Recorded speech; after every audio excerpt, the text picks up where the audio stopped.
என்னடி அப்படி பார்க்குற? உனக்கு எத்தனை டைம் சொல்லியிருக்கேன் கேப் போடாதன்னு? ஒரு டைம் கூட நீ கேட்க மாட்டியாடா?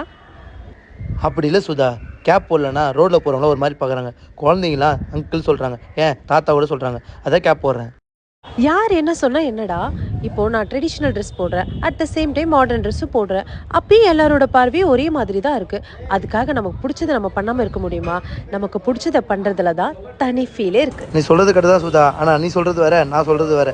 உன்னை யாரும் குறையா பார்க்க மாட்டாங்க, என்ன தான் குறையா பார்ப்பாங்க. அப்போ குறையா பார்க்கும்போது எனக்கு ஒரு மாதிரி இருக்கும். அதான் கேப் போடுறேன். டேய், அவங்க பார்க்கறதுல இல்லடா குறை, நீ யோசிக்கிற பத்தியா? அதுதான் குறையே. இந்த உலகத்துல யாருமே பர்ஃபெக்ட் கிடையாது.